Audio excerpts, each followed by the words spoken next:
আমার বাবা মার ডিভোর্স হয়ে গেছে। আমি আম্মুর সাথে ঢাকা থাকি। আমার বাবা থাকেন কানাডায়। আমার বাবা কানাডায় যাওয়ার পরে অন্য একজন মহিলাকে বিয়ে করেছে। বিয়ে করার কারণ হিসাবে দেখিয়েছে তার একাকিত্বকে।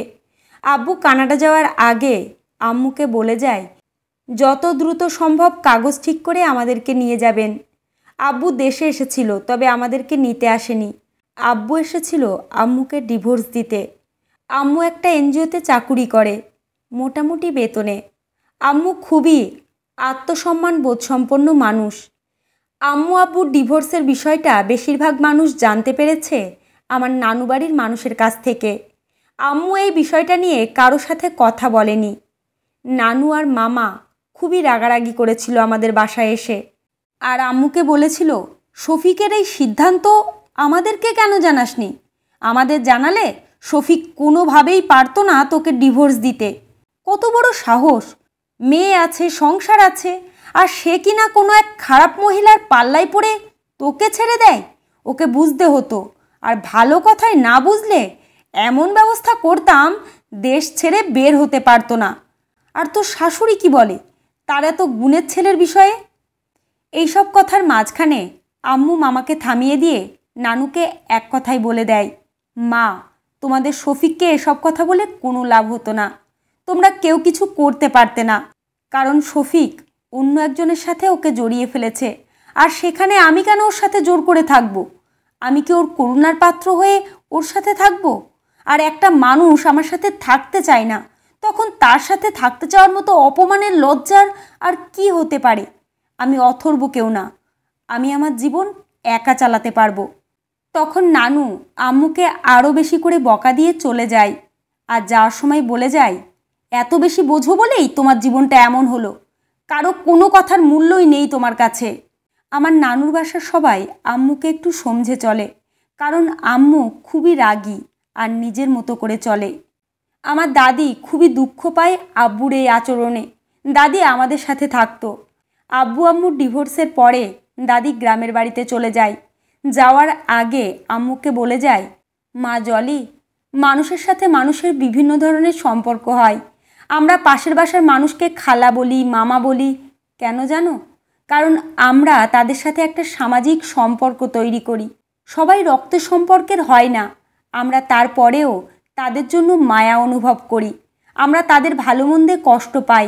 মা, তোমার সাথে আমার ছেলে যে অন্যায় করেছে, তার কোনো প্রতিকার আমার হাতে নেই। ছেলে মেয়ে বড় হলে তাদের নিজের জগৎ তৈরি হয়, তখন তারা তাদের মতো করে চলে।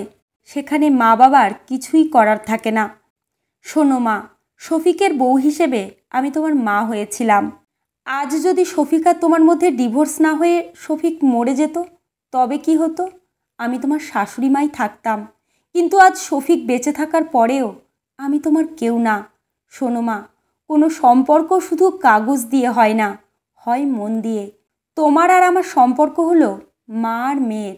আমাদের সম্পর্ক সারা জীবন থাকবে। তুমি, আমি আর টুনটুনি, আমরা এক আত্মা। তুমি আমার মা। তখন আম্মু দাদিকে বলে, আম্মা, আপনি চাইলে আমাদের সাথে থাকতে পারেন। দাদি আম্মুর মাথায় হাত বুলিয়ে দিয়ে বলে, না জলি, আমি এখানে থাকলে কিছু জটিলতার সৃষ্টি হবে। মানুষ 10 কথা বলবে। আর শফিক আমার ছেলে, সে আমার সাথে যোগাযোগ করবে, আর আমার মাধ্যমে টুনটুনের সাথে যোগাযোগ করবে। এগুলো তোমার চোখের সামনে হবে, তখন তোমার ভালো লাগবে না। আর ছেলের অন্যায়ের জন্য এই সাজাটা আমার প্রাপ্য ছিল। আমি এখানে থাকলে শফিক নিজে তার নতুন সংসার নিয়ে ব্যস্ত থাকবে। সেই সাথে মা আর মেয়ের দায়িত্ব তোমার কাঁধে দিয়ে নিশ্চিন্তে থাকবে। আমি তোমার জায়গায় থাকলে শফিককে বলতাম তার মেয়েকে নিজের কাছে নিয়ে যেতে। তারপর আনন্দে কাটাক জীবন। বাচ্চার দায়িত্ব বাবা মা দুজনের। পরের দিন দাদি গ্রামের বাড়িতে চলে যায়। দাদিকে আমি আর আম্মু ট্রেনে তুলে দিতে যাই। আমার দাদিও আম্মুর মতো শক্ত মনের মানুষ। দাদি গ্রামের বাড়ি চলে যাওয়ার 1 মাস পরের কথা। একদিন রাতে আব্বু আম্মুকে কল দেয়, আমার সাথে কথা বলার জন্য না। আমার সাথে প্রতি সপ্তাহে 2 দিন আব্বুর কথা হয়। আম্মু আব্বুর কল আসলেই আমাকে মোবাইল দিয়ে দূরে সরে যায়, আর কখনো জানতে চায় না আব্বুর সাথে আমার কি কথা হয়েছে তা। আব্বু সবসময়ই কথার এক পর্যায়ে এসে জানতে চায়, টুনটুন, তোমার আম্মু কেমন আছে? ঠিক তখনই আমার রাগ হয়। আমি বলি ভালো, আর রাখি বলে কল কেটে দেই। সেদিন আব্বুর কল দেখে আম্মু আমাকে ডেকে দেয়। আমি রিসিভ করার সাথে সাথে আব্বু আমাকে বলে, টুনটুন তোমার আম্মুকে মোবাইলটা দাও তো মা। আমি নিজে থেকেই বলি, আম্মু তোমার সাথে কথা বলবে না। তখন আব্বু নরম গলায় বলে, টুনটুন জলিকে ফোনটা দাও। আমি আম্মুর কাছে মোবাইলটা নিয়ে যাই আর বলি, আম্মু আব্বু তোমাকে চাইছে। আম্মু একটা কথাও না বলে মোবাইলটা নিয়ে আব্বুকে বলে, শফিক জলি বলছি।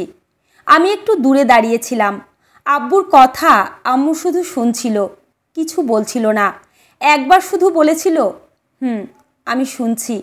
শেষ কথাটা আম্মু বলে, ঠিক আছে আমি আম্মাকে কল দিয়ে বলবো, বলেই কলটা কেটে দেয়। আমি রেগে আম্মুর কাছে জানতে চাই, আম্মু তুমি কেন আব্বুর সাথে কথা বললে? আম্মু হেসে বলে, টুনটুন শোনো, তোমার আব্বুর সাথে আমার রাগ, অভিমান বা অন্য কোনো ধরনের আবেগের সম্পর্ক আর নেই।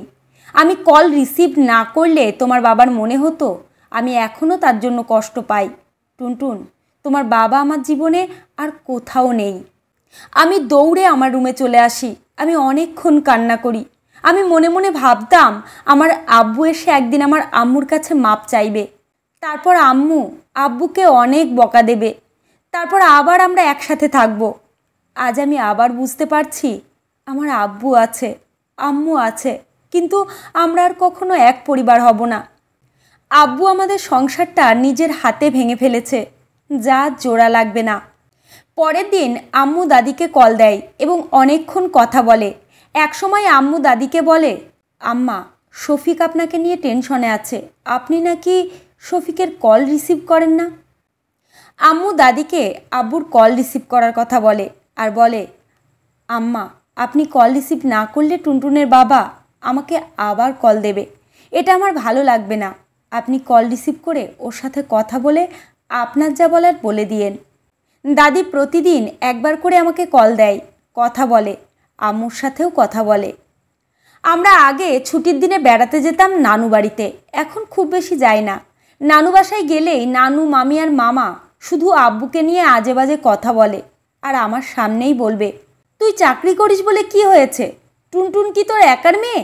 শফিককে বলবি টুনটুনের সমস্ত খরচ পাঠাতে। তোর একটা ভবিষ্যৎ নেই, মেয়ের পেছনে সব খরচ করলে তোকে কে দেখবে? তোর কি এমন বয়স, তুই কি সারা জীবন একা থাকবি নাকি?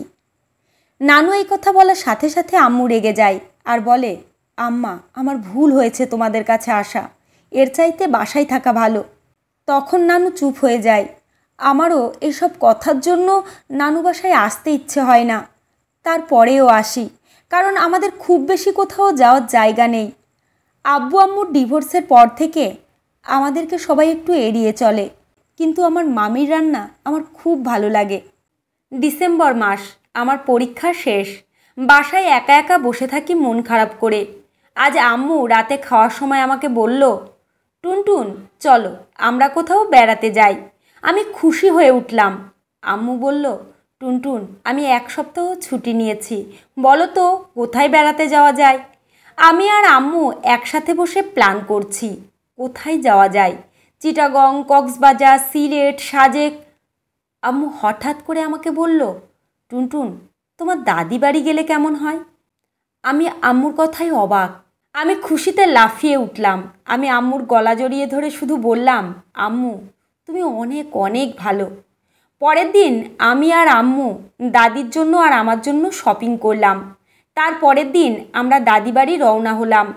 আমরা কিন্তু কেউ দাদিকে জানাইনি দাদি বাড়িতে যাওয়ার কথা।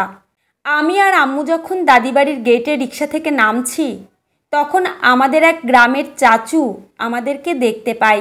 চাচু এসেই আমার ব্যাগ রিক্সা থেকে নামিয়েই গেটে ধুমধাম ধাক্কা দিতে লাগলো আর দাদিকে ডাকতে থাকলো আর বাহির থেকেই বলতে লাগলো, চাচি গেট খোলো তাড়াতাড়ি। আম্মা আর আমি চাচুর পেছনে দাঁড়িয়ে আছি।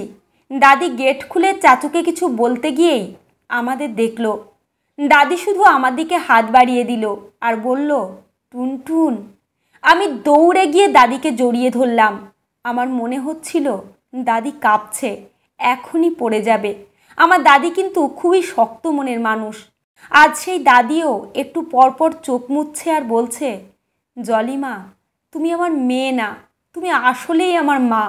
একমাত্র মাই বুঝতে পারে সন্তান কি চায়।